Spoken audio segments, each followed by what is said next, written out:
Good afternoon and welcome. Welcome to the Terence R. Keeley Vatican Lecture.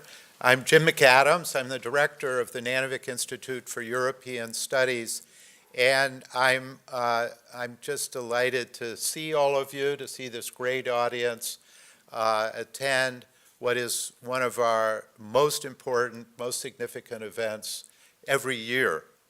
A small aside, some people have noticed that we can grow orchids in this room, that it is a little bit humid. Please ignore that.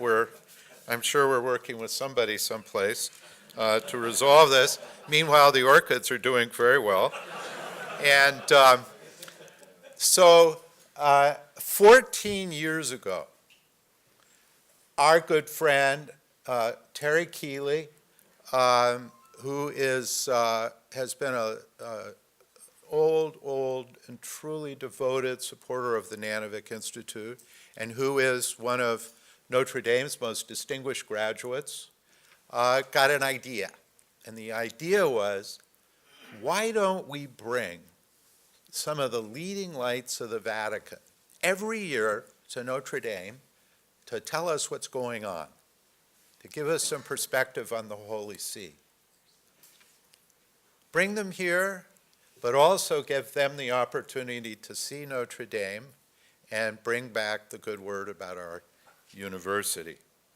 That was 14 years ago. Tonight we meet for the 13th Keeley Lecture. This is an extraordinary achievement. Most of us are here physically. Unfortunately, Terry Keeley can only be with us virtually. And I gather that in that mysterious way, live video is streaming their way to the 27th floor of the BlackRock office building in New York City. And Terry Keeley is watching along with 122 of his closest friends. So welcome to Terry and all of our viewers.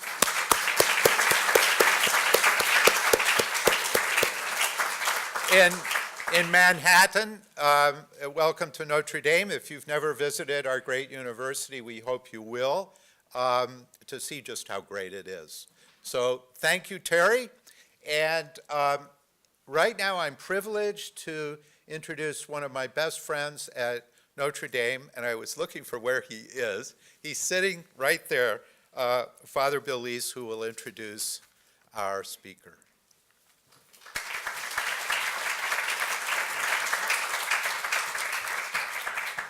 Thank you, Jim. It's a pleasure to be with you this afternoon and a distinct honor to introduce our very distinguished speaker, Father Antonio Spadaro. Father Spadaro is a priest of the Society of Jesus. In fact, I understand that before arriving here, he was visiting two other great Catholic universities, Jesuits in this case, Boston College and Georgetown.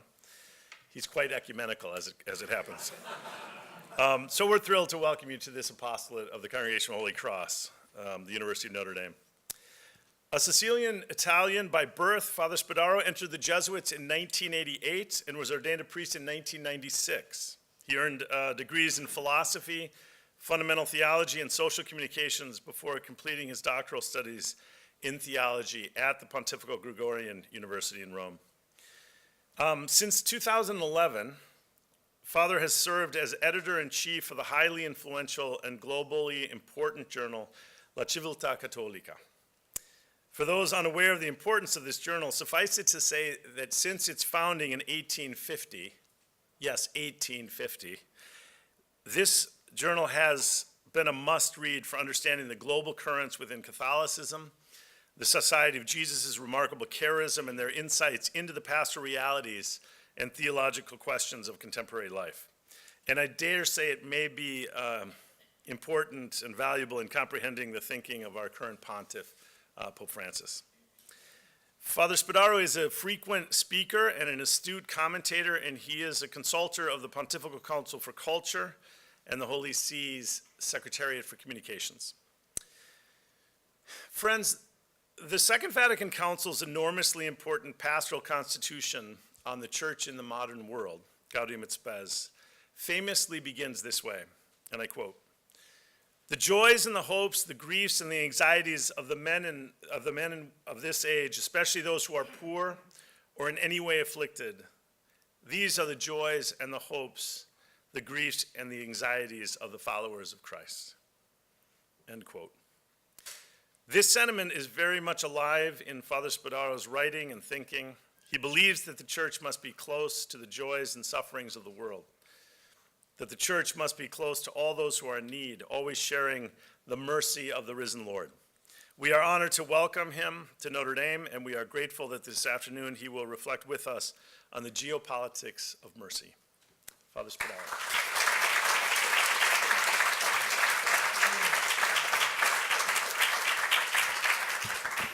Thank you so much. I feel deeply honored to be with you tonight. And thanks a lot for all my listeners, the physical and the digital.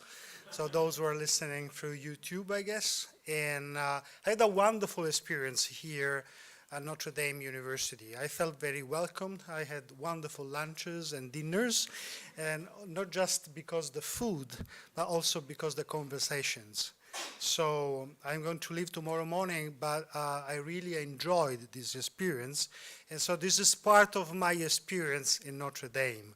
So you're going to have the pain of listening me, but maybe after my speech, we can share something. We can have a dialogue. And I want to say that what I'm going to say now is something that comes from my experience. And until some years ago, I was not interested in politics and geopolitics. But being with Pope Francis, I realized that he is a man who is changing the world and is changing also the understanding of the politics. And so that converted me to politics and geopolitics. And so I want just to share thoughts, ideas, and visions I got from my experience. Our political and diplomatic language would do well to be inspired by mercy, which never loses hope. These words are from Pope Francis' message for the 50th World Communication Day. So our political and diplomatic language would do well to be inspired by mercy. This is the meaning of the title I gave to my speech, The Diplomacy of Mercy, which for someone is kind of an oxymoron. During the traditional annual meeting with the diplomatic corps accredited to the Holy See, the Pope mentioned mercy 8 times in January 2016. And he said clearly, mercy was the common thread linking my apostolic journeys in the course of the past year. This clearly shows the strong links Francis sees between his vision of the world, international politics, diplomacy, and mercy. So here are some important questions on this matter. How can we affirm that mercy has a political value? How can mercy can be understood as a form of political and diplomatic action? What does diplomacy of mercy mean within the Pontiff's geopolitical vision? How does it unfold in his apostolic voyages? This is the subject of my speech today, a speech that has to cover a lot of ground in a short time. I'll start with the theological basis for the diplomacy of mercy and then indicate its geopolitical significance by illustrating some of its specific aspects in Francis' vision. For Pope Francis, mercy is not an abstract concept. It is the action of God within the life of this world, in societies, in human groups, in families and individuals. God not only acts through the lives of individual people, but through the historical processes of peoples and nations, even the most complex and intricate ones. The church itself is described by Francis as being fully part of our cities, its borders demarcated only by the permeable, flexible, tent-like walls of a field hospital. Do you know this image of the field hospital? You're used to. The first time he used it was when I interviewed him in 2013. And that really kept me a lot. The church understood as a field hospital.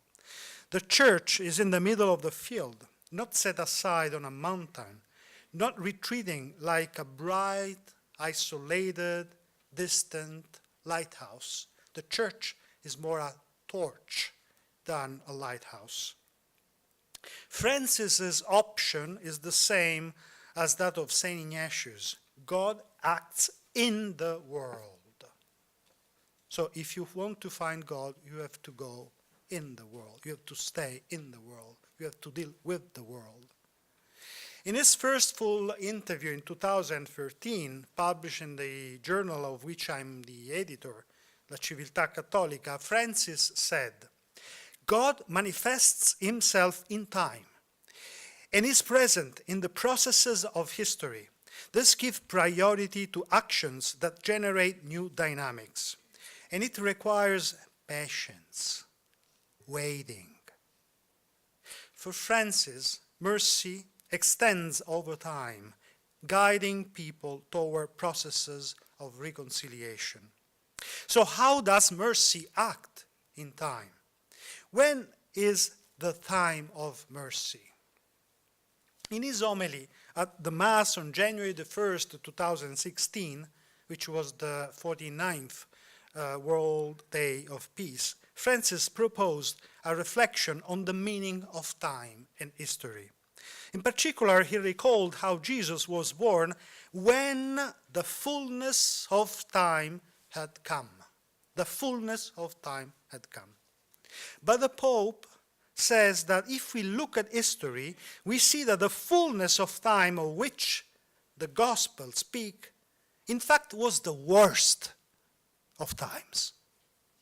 When the chosen people was deprived of its freedom and lived under the dominion of Rome. So the fullness of time is not the best of times, at least not in political terms. It would be hard for Herod to claim in Roman-occupied Israel, you never had it so good. The Pope concludes, to define the fullness of time, then, we should not look to geopolitical sphere. To define the fullness of time, he said, you should not look to geopolitical sphere. These are very important words. For Bergoglio, the fullness of time is not the sum of favorable human factors, but the presence of God himself in our history, just as it is. Beautiful and ugly, positive or negative. This presence of God, he says, is shown in our dramatic historical experience. In his talk, the Pope uses a compelling image. After listening a sad litany of multiple forms of injustice and violence that injure humanity each and every day, dominance, arrogance, evil, violence, hate, war, hunger, persecution, he then affirms that it is like a torrent of misery swollen by sin that seems to contradict the fullness of time brought by Christ. A river of misery is sweeping across the world, and we can recognize it just switching on the television, unfortunately. Yet, Francis goes on, the swollen torrent is powerless before the ocean of mercy that floods our world. So the image is that of the ocean of mercy flooding the world, drawing out the river of misery that crosses it. It is as if a muddy river were absorbed by an ever-spreading spring of fresh water. This is the meaning of this powerful image. God's merciful presence can change a time of misery into a fullness of time. This is the power of mercy. It can change the meaning of historical processes. So I want to illustrate 7 aspects, very briefly, of this mercy. The first one, a diplomacy, faces of this kind of diplomacy of mercy. The first one, a diplomacy that considers nothing as definitively lost. This is the first one. It is in this sense that mercy, with its impact on the theological meaning of history, can also have a political effect. And it is in this sense that Francis can be seen as a prophetic spirit who impacts politics, as an Italian politician said, even outside the ecclesial world. This was well understood, for example, by the transitional head of state of the Central African Republic, Samba Panza, in welcoming Pope Francis to the city of Bangui, the nation's capital, devastated by a civil war that had seen widespread bloodshed on the streets. She recognized, perhaps the first head of state to do so officially, the political value of the spiritual word mercy. The gift she hoped for from the papal visit, she said among many other wonderful things, was for the country to rediscover the pathway of a new spirituality, firmly rooted in tolerance, in love of neighbor, in respect for human dignity and the established authorities. This is why Francis made clear to the diplomatic corps, again in his talk of 2016, that the opening of the holy door of Bangui Cathedral was meant as a sign of encouragement to look ahead, to set out anew and resume dialogue. So the opening door, the door opened, are the living images of this diplomacy of mercy. I was in Bangui with Pope Francis, and it's impossible to describe the feast that I saw, how the people rejoiced seeing Pope Francis. He went even to the mosque. He was invited to the mosque. And you know, the Central African Republic is a place where Christians are killing Muslims and Muslims are killing Christians. So he went to the mosque. And when I was there, in front of the mosque, I saw a huge Vatican flag, which was something unbelievable. So kind of a miracle. And also the Pope gave a speech inside of the mosque, and he was absolutely very welcome there. And as you probably know, the Archbishop of Bangui, who is a cardinal now, since he knew that the house of Imam was destroyed by Christians, he decided to welcome the Imam in his own house. So they live together now, the cardinal and the Imam. And they become friends and they go around, and this is a living sign of reconciliation. What then does mercy as a political category mean? Summing it up in a sentence, we could say, never consider anyone or anything as definitively lost in relations between nations, people, and states. There is always a way to find peace, to improve dialogue.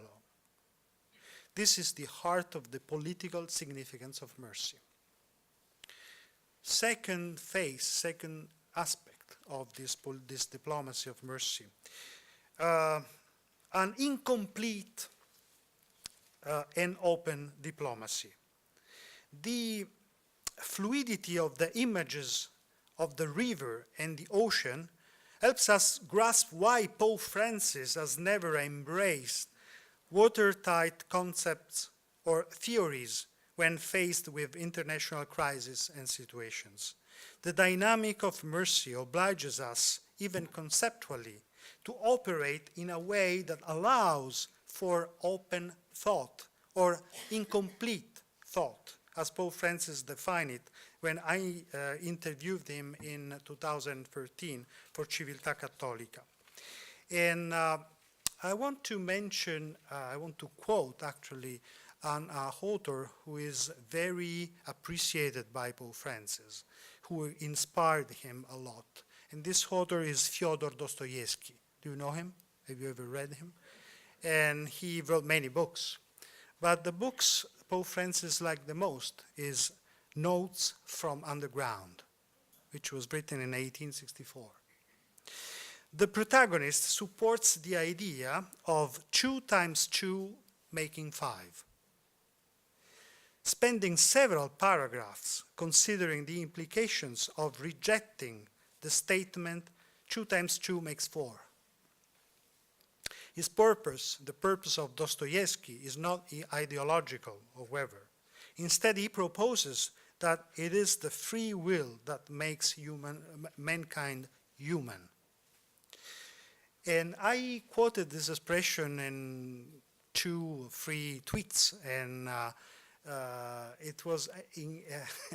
it was impossible to follow the stream of the critics. And I think they wrote, and I just Googled it, and I found 35,000 pages, and written by philosophers, mathematicians, saying that I am absolutely against the human logic, which is just crazy. I was just quoting Dostoevsky. And Dostoevsky writes, mathematical certainty is, after all, something unsufferable. I'm sorry if there are mathematicians here, but this is Dostoevsky. 2 × 2 makes 4 seems to me simply a piece of insolence. He's a writer, he's a poet. I admit that 2 × 2 makes 4 is an excellent thing, but if we are to give everything its due, 2 × 2 makes 5 is sometimes a very charming thing too. What does it mean? The refusal of the reason and the logic, the reasonable logic, this is hilarious. It's a poetic image, which means that dealing with free will and dealing with God and human beings mean to deal with free will, sin, and grace, is not dealing with machines, neither dealing with mathematics. Pope Benedict XVI in 2006, talking with young people, said, God is not just mathematical reason, but this original reason is also love. And Pope Francis said in a homily of Santa Marta in 2015, that God goes beyond, God is greater than our human calculations. God is greater than our human calculations. So the theological pastoral logic and the geopolitical vision doesn't match with any kind of rigidity and needs to open way of thinking. We are not numbers, we are people. In addressing the writers of our magazine, Civiltà Cattolica, on the occasion to mark our 4,000th issue, the Pope told us, the crisis is global. And he added, only true open thought can face the crisis, understand where the world is going, and handle the most complex and urgent crisis. Open thought is a flexible thought. It understands the situations as they are taking place and knows how to evaluate meaning and consequences, even beyond appearances. There are countless situations where the Holy Spirit has given a major contribution to international politics using the open thought. Consider, for example, the important role the Holy See played in the war in Syria in September 2013. Today, as the intra-Islamic conflict between Sunnis and Shiites continues, with Syria being one of its battlefields, it's very important not to fall into the trap of putting Riyadh and Tehran as the opposing forces and taking one of their sides. We recall, among other things, that the Iranian president was received by the Pope on January 26, 2016. The Vatican's press office drew attention after the meeting to, I quote now, the important role that Iran is called to carry out, together with other countries in the region, to promote adequate political solutions to the problems hitting the Middle East, countering the spread of terrorism and arms sales. Or think of Francis's desire for a diplomatic bridge with Xi Jinping China, symbolized by the bridge in airspace that has allowed the Pope to fly over the territory of the People's Republic on 3 occasions, and that never happened with John Paul II. Another important action to remember is the improvement in relations between Cuba and the North American continent. This is how the Cardinal Secretariat of State, Cardinal Pietro Parolin, described Francis' engagement in this case. He said, the pontiff did not want to rewrite history, but to move it forward. Or again, the way the Holy See has contributed to historic peace between the government of Colombia, or the process of peace between the government of Colombia and its long-standing guerrilla groups, the Revolutionary Armed Force of Colombia, the FARC, and the National Liberation Army. As these and other cases show, the Pope's position consists not in saying who is right and who is wrong. For at the root of all conflict is a fight for power or regional dominance, or what the Pope calls a vain pretext. There is no need to take sides for moral reasons. The Pope rejects the mixing of politics, morals, and religion that leads to use of a language that divides reality between the absolute good and the absolute evil, between an axis of evil and an axis of good, between goodies and baddies. For Francis, the history of the world is not an Hollywood movie in which our boys come to save us from those boys. He knows there are always different interests at stake, and that different sides act out of standpoints that are usually morally ambiguous. In other words, Pope Francis wants to meet the major players in action, to create an encounter in which all sides can think together.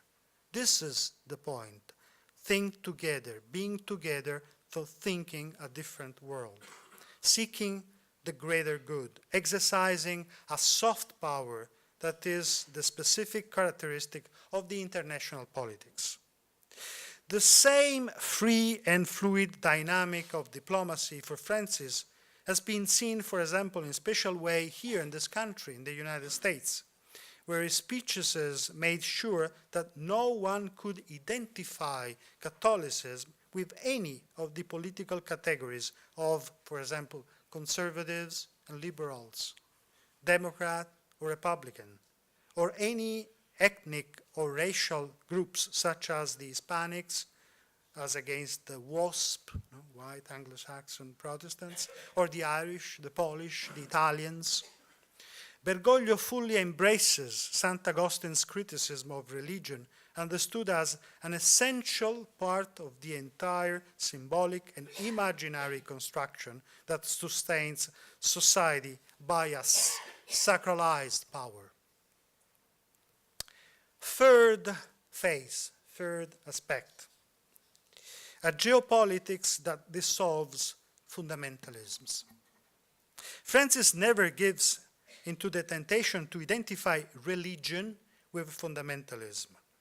He rejects the caliphate narrative, one that prepares for the apocalypse, intoning hymns to death with sacrificial tones, waiting expectantly for the final showdown between rival religions and cultures.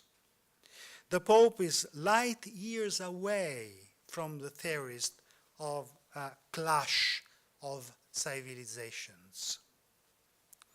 Light years away.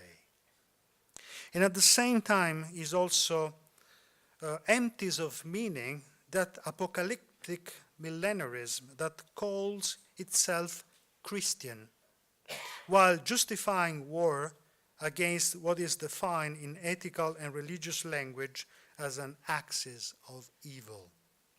Francis seeks to dissolve this double narrative of a toxic final crash of religions that only feeds the narrative of terror in the imagination of both the jihadists and the neo-crusaders.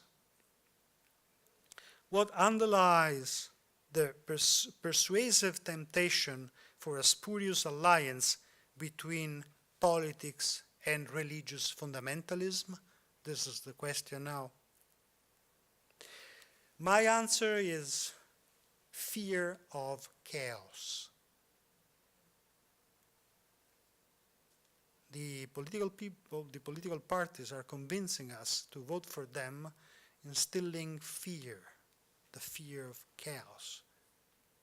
It's happening everywhere in the world, unfortunately.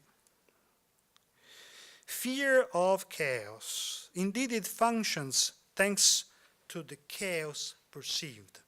The political strategy for political success becomes one of amplifying the rhetoric of conflict, exaggerating disorder, agitating the souls of the people by painting worrying scenarios that bear no relation to reality. Religion at this point risks being instrumentalized as a guarantor of order, seduced by the promise of a political protector of its institutional needs. The appeal to the apocalypse justifies the idea of a God that seeks power, which is of course a God of human projection, rather than the true God, who already has supreme power, yet who renounces it for our good. Fundamentalism reveals itself not as product of a religious experience, but a poor and abusive version of it. This is why Francis is carrying forward a systematic counter-narrative to the narrative of fear. There is a need to fight against the manipulation of this era of anxiety and insecurity. In his address to the Korean Council of Religious Leaders, Francis said, "We are called to be heralds of peace, proclaiming and embodying a non-violent style, a style of peace, with words clearly different from the narrative of fear and with gestures opposed to the rhetoric of hatred." Francis is courageous here in giving no theological political legitimacy to terrorists while avoiding any reduction of Islam to Islamic terrorism. Nor does he give credence to those seeking a holy war or to build barriers crowned with barbed wire. The only crown that Christians seek is the one with thorns placed on Christ's head by those who mocked him. Francis manages in a provocatively gospel manner to describe terrorists This is something, well, tough. He described terrorists as poor criminal folk. It's not something hard to listen, to define terrorist as a poor criminal folk. It's an expression that expresses at the same time condemnation, criminal, and compassion, poor. Francis used it when meeting the refugees and young disabled person at the Latin Catholic Church in Bethany in May 2014. In the background, we see the sinner, here the terrorist, as the prodigal son and never as the incarnation of the devil. He makes the singular affirmation that stopping an unjust aggressor is not only a right for the community, but it is also a duty towards the aggressor in the sense that he has a right to be stopped from doing evil. In this way, we see that reality has a double perspective. It includes the enemy and does not exclude the enemy's own greater good. The love typical, which is the love typical of the Christians? This is a question for you. Which is the love typical of the Christians? It's not the love for the neighbor, as we may think. It's the love for the enemy. So if you want to take seriously the gospel, this is what Pope Francis is doing. We have to think this way. We have to take seriously the love for the enemy, not for the neighbor, not just for the neighbor. When we look at those doing evil through the eyes of pietas, then what triumphs is something that is humanly inexplicable and perhaps also scandalous. The gospel is a scandal. It is the intimate force of the gospel of Christ, love of our enemies. This is the triumph of mercy. Fourth point. A geopolitics that does not see Catholicism as a political guarantor of power. Francis strongly resists the allure of Catholicism seen as a political guarantor, the last empire, inheritor of a glorious past, pillar against the decline seen in the crisis of global leadership in the Western world. He removes Christianity from any temptation to continue to be the heir to the Roman Empire. Sacerdotium, priesthood, is clearly separated from imperium, from the political power. Francis empties spiritual power of its temporal baggage, its rusty armor and rotten breastplates. His white attire carries the Christianity of Christ, and he gives back to God his true power, which is the power to integrate. This is a key word for the pontificate of Francis. This is the unique, true power of God, the power of integrate, of the integration. Francis recalled this in his meeting with the US bishops. He said, "Be careful not to fall into the temptation of confusing the power of strength with the strength of the powerlessness with which God has redeemed us. And never make of the cross a banner of worldly struggles." And we repeated just in Colombia, you are not, to the bishops, you are not politicians, but pastors. Bergoglio wants to liberate pastors from the feeling of being at war, warriors. A pastor is never a warrior. A warrior surrounded and dismayed under a sort of Masada complex by which the church feels enclosed by a society he must fight against. The so-called Benedict option, Saint Benedict option, as Rod Dreher describes the withdrawal of the church into enclaves, would be an error, just that it is an error to be nostalgic for bygone times by preparing harsh responses today. The Pope on May the 9th, in an interview with the French daily La Croix, said, "Yes, Europe has Christian roots. Christianity has the duty of watering them, but in the spirit of service, as in the washing of feet." Which are the Christian roots of Europe? Which are the Christian roots, the real Christian roots? This is the real question. And the answer of Francis was the real Christian gesture, which is the living root of Christianity, is washing the feet. It's not looking for power. It's washing the feet. The duty of Christianity for Europe is that of service. And again, he said, the contribution of Christianity to a culture is that of Christ washing the feet, or the service, and the gift of life.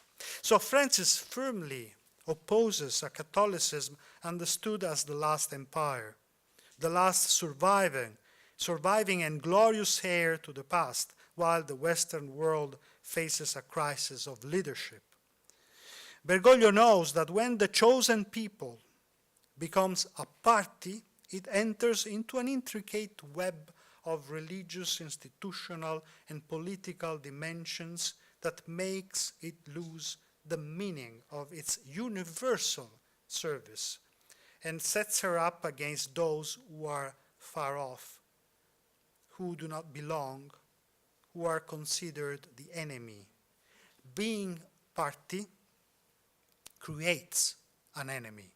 We need to escape this temptation to create enemies, to see enemies everywhere, to live this Masada complex.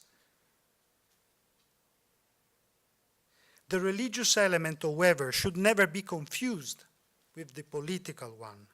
Spirituality cannot tie itself to governments or military pacts, for it is at the service of all men and women. Religion cannot consider some people as sworn enemies and others eternal friends. Religion should not become the guarantor of the dominant classes. Yet it is the very dynamic with a spurious theological flavor that constantly seeks to impose its own law and logic in the political sphere. Fifth phase of this diplomacy of mercy. A diplomacy of the peripheries. What vision does the Pope have of the world? How does he see it? Normally, maps and globes offer us a global vision. Which atlas does Pope Francis look to? I'll give a real example to describe it. I am referring to his European travels. This is a question for you again. Has he visited Paris, London, Berlin, Madrid? No. The itinerary of his travels on the European continent began with, do you remember where? Lampedusa. Wow, good, thank you. Lampedusa, the so-called the gateway of Europe. And so a European more than an Italian destination.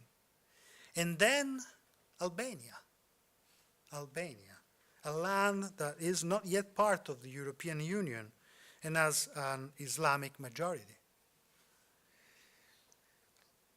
From these peripheries, the Pope passed through the center, that is Strasbourg, and the European institutions, before visiting other borders. I mean Turkey, Bosnia, Lesbos, which is another tragic European getaway. And his travels continued to the South Caucasian region, lands of ancient Christian roots at the edge of Europe, where its heart is beating and the injuries are open and still bleeding. I mean, Georgia, Azerbaijan, and Armenia.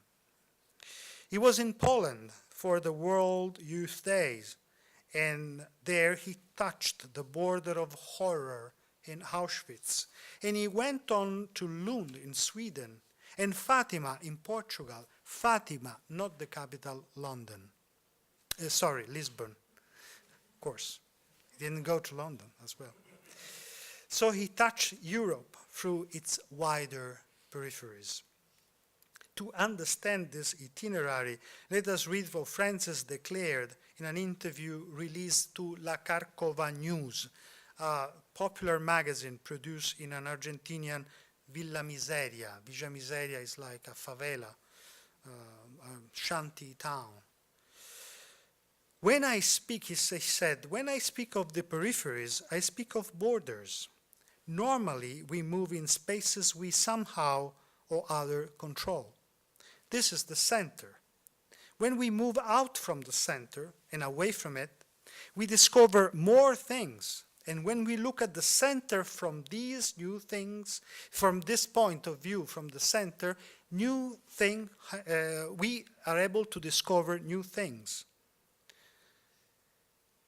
And Francis, I don't know, it's an image I had considering his trip around Europe, which was a trip along the peripheries of Europe. And Francis is acting like a doctor who seeks to understand if the heart works by observing if and how blood reaches around the body. So it touches the peripheries, not the center, for checking if the heart is working. And by choosing peripheral cardinals, he seeks to reanimate the circulation in the very body of Christ. The sixth phase of this diplomacy of mercy. Are you tired? You're a liar.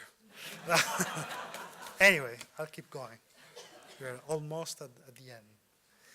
The sixth phase of the diplomacy of mercy. The field hospital diplomacy, as I told you before, because he likes this image of the field hospital. And Bergoglio's travels follow this route through the peripheries. And these places are also those of open wounds. Apostolic journeys allow the Pope to touch open wounds with his own hands, carrying out a therapeutic gesture. In fact, Francis touches barriers as if they were the head of a sick person. He wants to touch the injured lands one by one. You know where Pope Francis is going now, next month, right? I'm putting too many questions tonight. Bangladesh and Myanmar, and where there is a huge wound related to Rohingya, this population persecuted, where there is a conflict which is not between Christians and Muslims, but between Buddhists and Muslims. And he wants to touch this wound, saying a word on it, saying a prophetic word.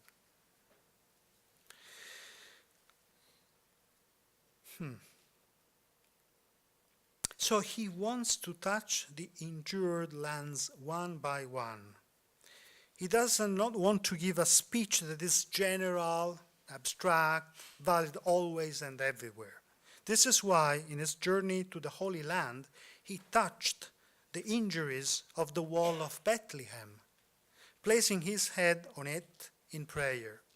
He did so to heal the wall, because the wall is a wound that has to be healed. So he touched the wound as Jesus who used to touch the head of sick people. It's the same meaning, without saying a word. In the same gesture he carried out at Auschwitz on the wall of the executions. When the Pope touched the wall of the church in Cairo, I was there as well, where innocent Christians had died, the blood was clear to see, was still clear to see after weeks. Francis explained the importance of healing in his address to US Congress. He said, "Our response must instead be one of hope and healing, of peace and justice." Healing. This is what happened when Francis visited Korea, speaking neither of North Korea or South Korea, but of a country united by a mother tongue, because both of them speak Korean. This is why he visited Sarajevo, as we mentioned before, and also Albania and Lampedusa, to which he donated the crucifix he had received from Raúl Castro in Cuba. Interesting. He made a connection, a link between Cuba and Lampedusa. This is why he visited Lesbos. This is why he flew over the Florida Straits that both separates and unites Cuba and the United States. The Pope had to touch these open wounds where mercy must take on political form. This is why he wanted to visit Bangui, despite the strong diplomatic and journalistic pressure applied on him and on those organizing the visit. But we think too of Sri Lanka, where for years the Sinhalese and the Tamil groups have fought a fratricidal war, again, Buddhists and Muslims, not Christians. And the Pope has touched the Christian roots of Europe in the ancient lands of the South Caucasus, as I told you before, touching with hands the open wound between Georgia and Russia, and between Armenia, Turkey, and Azerbaijan. Finally, we recall the voyage to Mexico and the stop in Ciudad Juárez at the US-Mexican border. The papal altar was just 18 meters from the borders, was just on the border. That was a touching experience for me. I said Mass there in that altar. So I saw the scene. Behind the Pope was Mexico, before him was the United States. Unbelievable. And there were people on both sides attending Mass. And people were gathered there behind the dividing fence to listen Mass. The wall became a virtually crossed bridge. He canceled the border in a sense, because there were people attending Mass from both sides, Mexican and American. So the Pope travels to touch injuries and place his hands on those injuries, as Christ placed his hands on the wounds of his time. This is the deeper meaning of the diplomacy of mercy.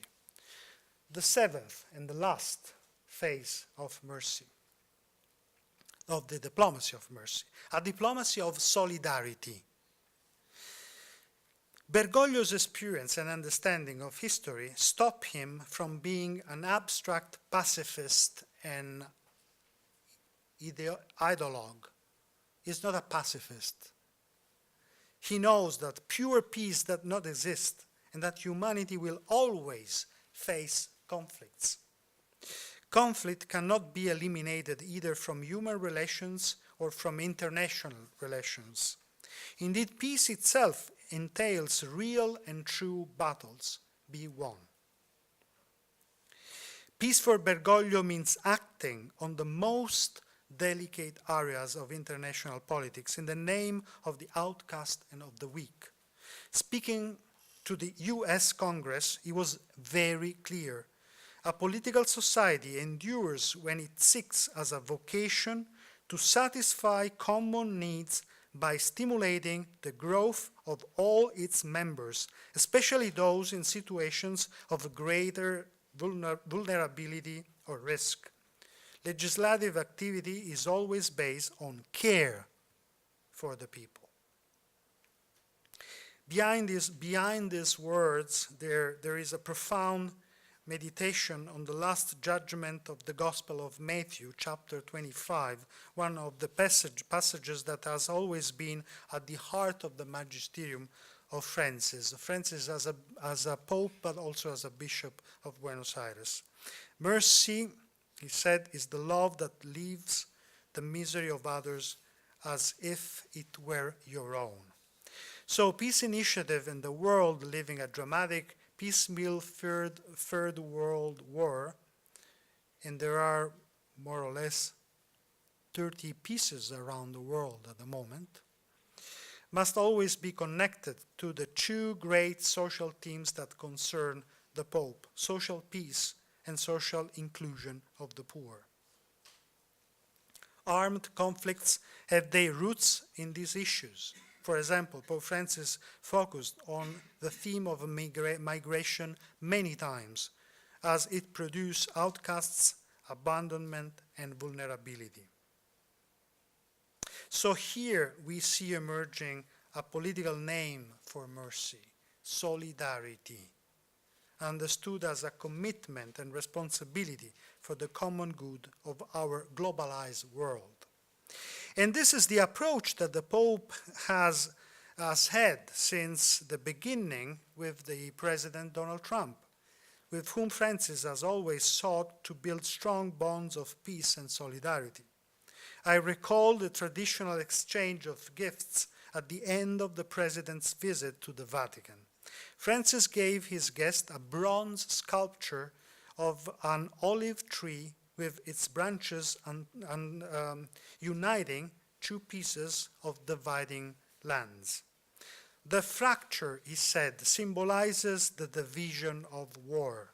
This image shows my desire for peace. These are the words of Pope Francis to President Trump. The fracture symbolizes the division of war. This image shows my desire for peace. I'm giving it to you so that you can be an instrument of peace. This was the concluding moment of a meeting that saw the Pope frankly express the need to keep the great values of the American people, and specifically the concern for justice, care for the poor, the excluded, and the needy.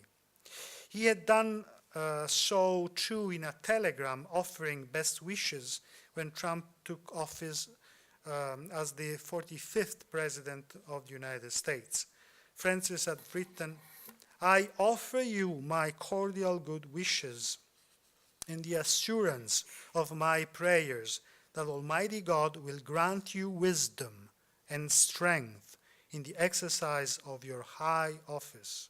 And he went on, "Under your leadership, may America's stature continue to be measured above all by its concern for the poor, the outcast, and those in need who, like Lazarus, stand before our doors."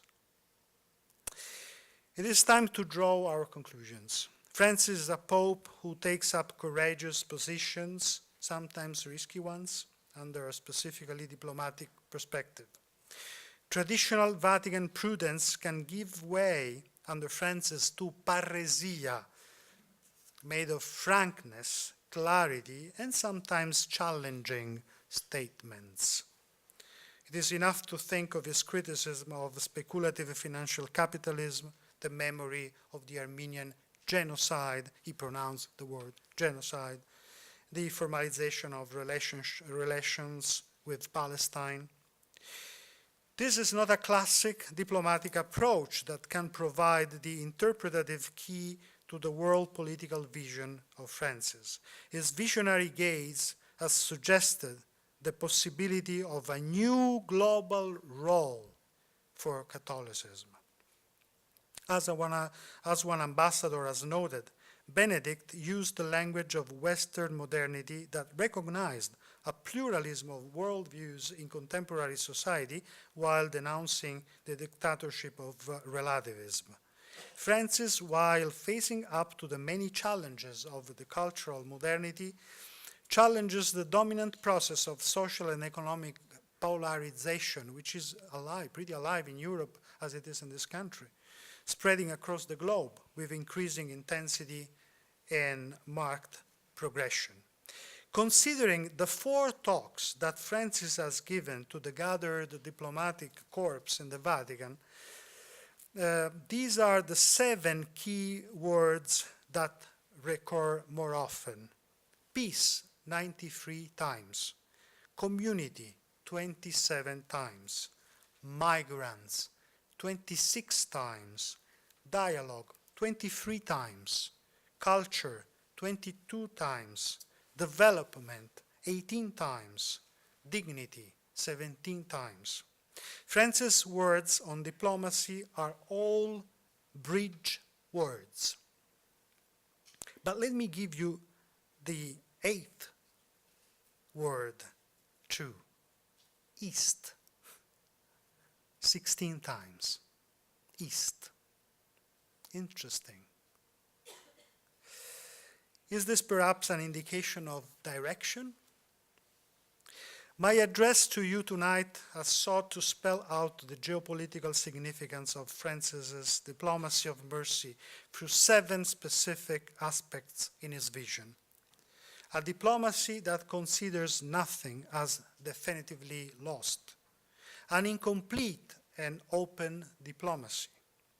A geopolitics that dissolves fundamentalisms. A geopolitics that does not see Catholicism as a political guarantor of power, a diplomacy of the peripheries, a field hospital diplomacy, a diplomacy of solidarity. These are the 7 faces of today's hope, a hope for our world that faces mounting tensions and troubles, yet finds in no one political leader the hope it needs to deal with them.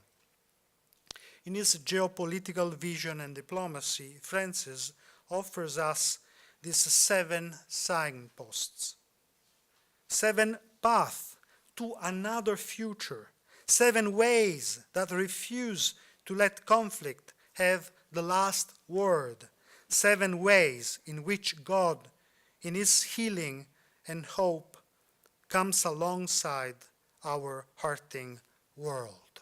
Thank you.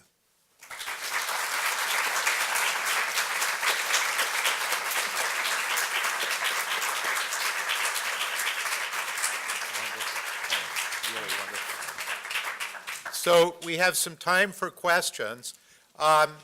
First of all, because we're streaming and recording this event, we have microphones in different places, one there, at least one here, and so please use microphones. Secondly, it is our tradition to always begin with students. So first I will invite some students to pose questions. Yes, and Father, you will need to speak there. And the Be nice with me, okay? microphone is...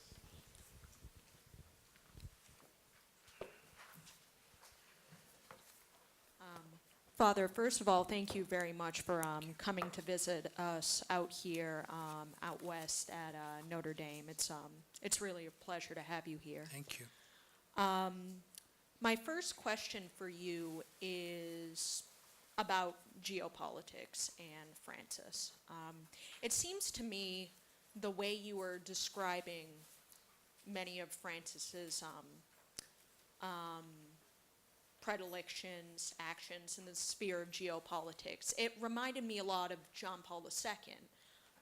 John Paul II was very deliberate in going to the peripheries, his visits to Calcutta, Mexico, all of the apostolic journeys he made, and also his role in geopolitics in general, the fall of communism, his dealings with dictators from Chile, South America, the Philippines, what have you.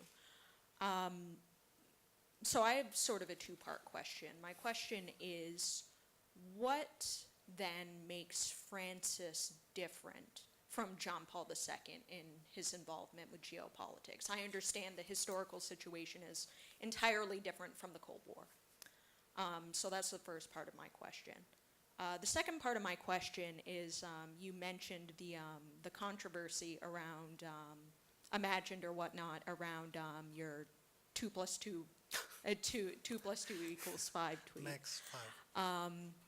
And I noticed that you connected that with Francis's vision of diplomacy, in that we can't think of diplomacy in such stringent political or ideological terms as some would have us think about it.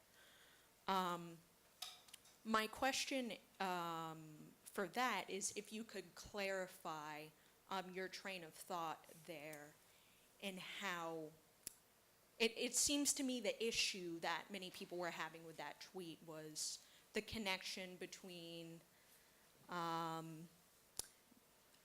the tweet itself, 2 + 2 = 5, and moral theology and the moral precepts of the church.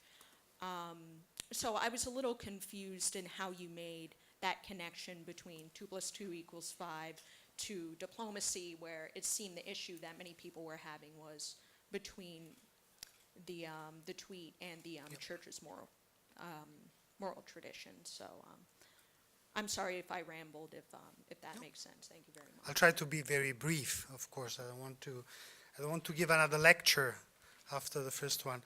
The first question, yes, there is a continuity, of course, among popes, not just these two popes, but about for example, Paul VI and Pope Francis. There's a strong continuity, especially on the topic of the social teaching of the church. So he quoted many times John Paul II, but also Paul VI, which is a point of reference for him. So I strongly recommend people to underline and to see the continuity between popes. What really changes are the external conditions. So the world is changing. So the situation of the 80s is completely different from the situations now. So we experienced in the past 2 big blocks. And now we don't have any blocks. We have a chaos. And so we are tempted to feel the fear. So the meaning of the action of Francis for me is prophetic, spreading the gospel, but also to contain the chaos, trying to let the people to understand what's happening, and avoiding to give reasons for hate, but giving reasons for love. So, I mean, the inspirations of the popes comes from the gospel, and the gospel is one. So everyone, every single pope preached the gospel in his own time. So what can I say? I don't like to compare popes, exactly because the external conditions changed change in time. So I prefer to underline the continuity at the light of the gospel.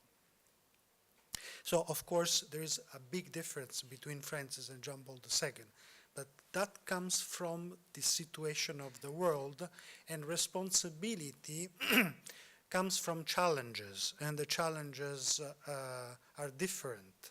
So the changes, the challenges change in time. So the most important thing to do for a leader like a pope is to discern the most important challenges.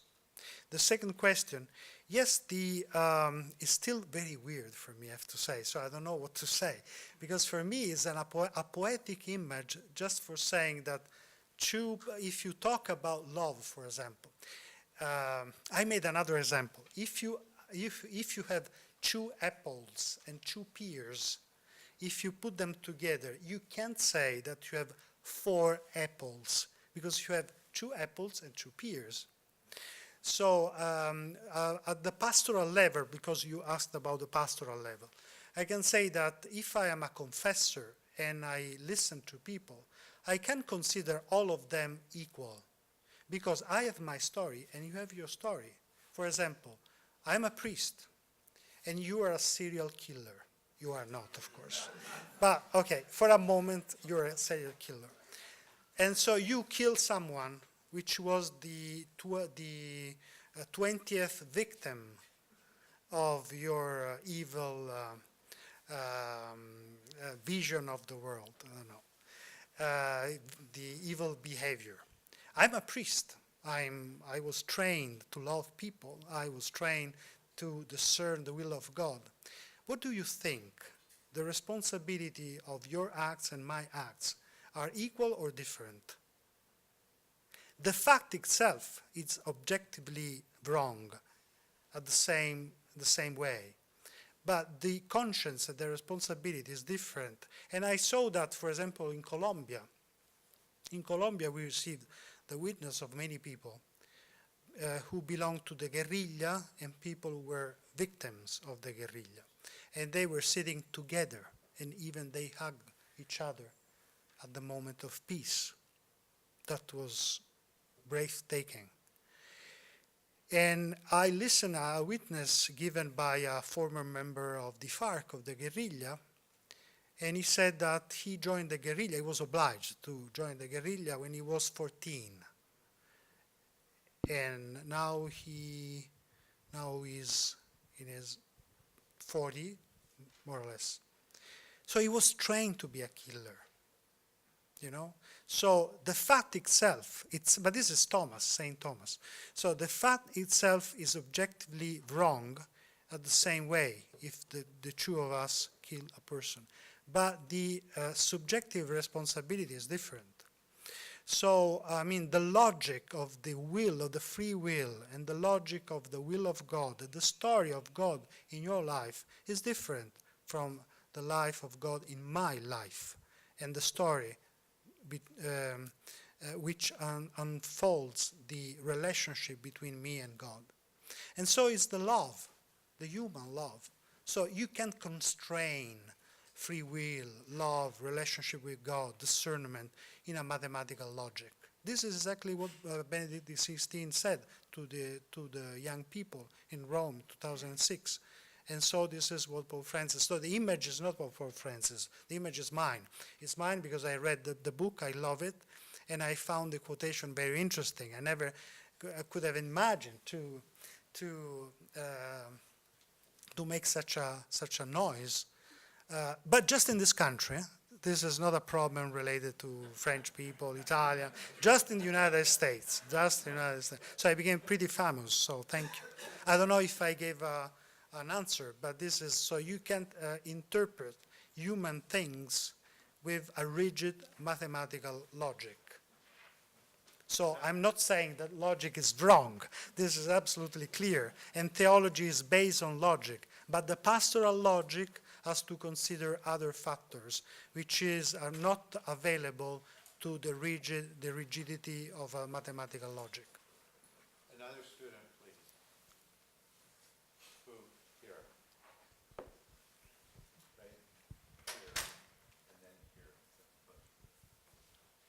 Father, you mentioned how, as Catholics, we should reject the use of Catholicism as a political power. I think the phrase you used was, we shouldn't use the cross as a banner for worldly struggles, and how Catholicism doesn't fall neatly into any of the modern political divides that we've drawn between each other. But at the same time, there are many Catholics in public office today, both in the United States and around the world. And so I guess my question is, how would you recommend that Catholics in governmental roles balance their faith and the realities of modern political agendas? This is a good question, and so I need to give another talk now, because this is a huge topic, of course. What I can say in a very brief answer is not to use religion as a tool for the power, for seeking power. And this is the big problem I'm seeing in the populisms which are raising up in Europe and in other places of the world. maybe in this country, but you can judge, of course. So we have to be extremely careful not to use Christianity for instrumentalized religion in order to get power. And the politics, to be involved in politics is absolutely important. This is it's a way to be Christian, being for the others. The question is not to consider a party as the party of the Christians against the others. So the role of the Christian is to be with the others and to build a better society together with others. And this is the only way. So to be among the others for building a better society.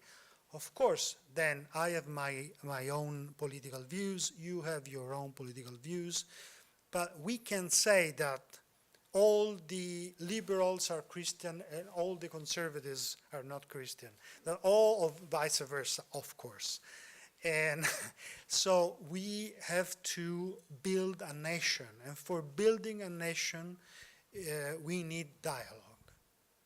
This is what I can say in a very brief answer. We have time for a couple more questions, and please keep your questions short. You are next, and any more students? Okay. So, Father, in your point about the fluidity of diplomacy, you mentioned that Pope Francis doesn't necessarily take sides, for example, in the Syrian controversy. But in sort of the history of the Church, you see John Paul II making a very deliberate decision in terms of communism, and we could even look at Pius XII and his efforts to save the Jews during the Holocaust.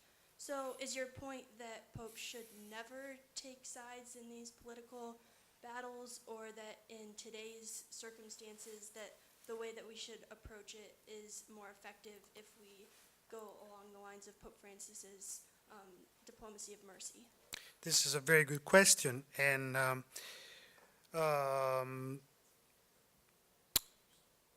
the question is that considering the world today, taking a side means to support interests. So the question is that you supporting, for example, the Middle East. In the Middle East, it's all about interests, power, dominations, and so on. So religion can't be involved in that because it's just there are not the good and the bad, the good people and the bad people, but it's all matter of interest for the predominance in a specific place. So the only way for being effective is to talk with everyone. If you say, I don't want to talk with you because you are the evil, and I want to talk with these guys here because they are good, means that you open a conflict that never will end. Because you divide the world in the good and the bad. And this is not so at this moment. So there's always a conflict of interests. There's Russia, there's China, there's the United States, and so on. So in this sense, I think the Pope Francis is very smart. And he, of course, take position, but it's a moral position about issues, about specific issues, and is always very extremely clear taking position, but not saying you are the devil and you are the angel, because there are no devils and angels at this moment in the political geography of this world. And then a very brief question from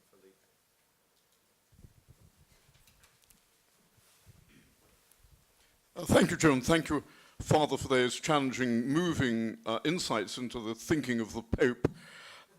Forgive me if I noticed three things particularly amongst all the admirable features of your lecture which are of special interest to me as a member of the Order of Malta. Because first of all, there's the image as Pope's image of a field, the church as a field hospital, which of course is also a perfect description of the way the Order of Malta has always seen itself. Then there's your emphasis on the Ignatian tradition of religion active in the world, which is also a description of the charism, which I think we practice here at the University of Notre Dame, but is also, a description of the charism of the Order of Malta. And then there's your overall vision of the diplomacy of mercy.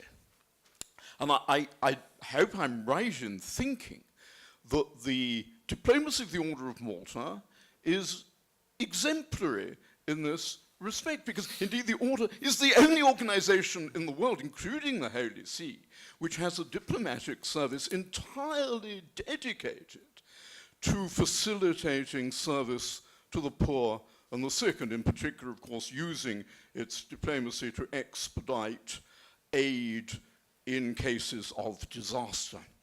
Am I right about that? And if so, do you share my hope that the constitutional changes underway in the Order of Malta will emphasize the religious and No sovereign aspects, or do you regard those as part of the backward-looking features of Catholicism about which you were somewhat less enthusiastic? No doubts about that, because the Order of Malta has a specific vocation, and I don't want to repeat what you just said. I agree with you.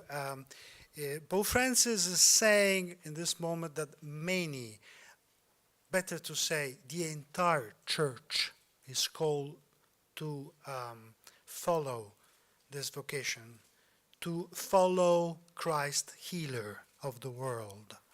So sometimes I even heard after the interview came out, oh yes, the Pope said church is a field hospital. Yes, sometimes it is, of course, but not always. I mean, sometimes could be a field hospital when it needs. No. Pope Francis said the church is.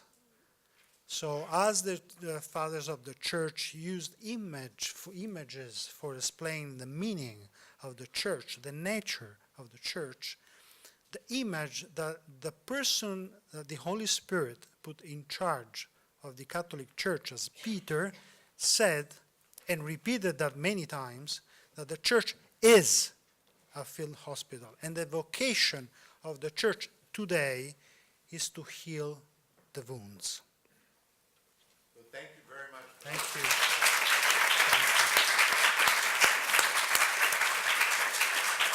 Thank you.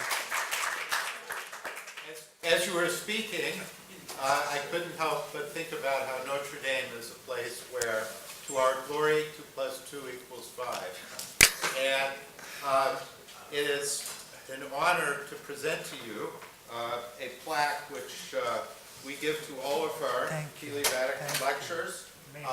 This is not a plaque, but a print by one of our students. And if you look at it, since everybody can't see it, you'll see that there are two domes on this print. So again, thank you so much for these wonderful, wonderful remarks.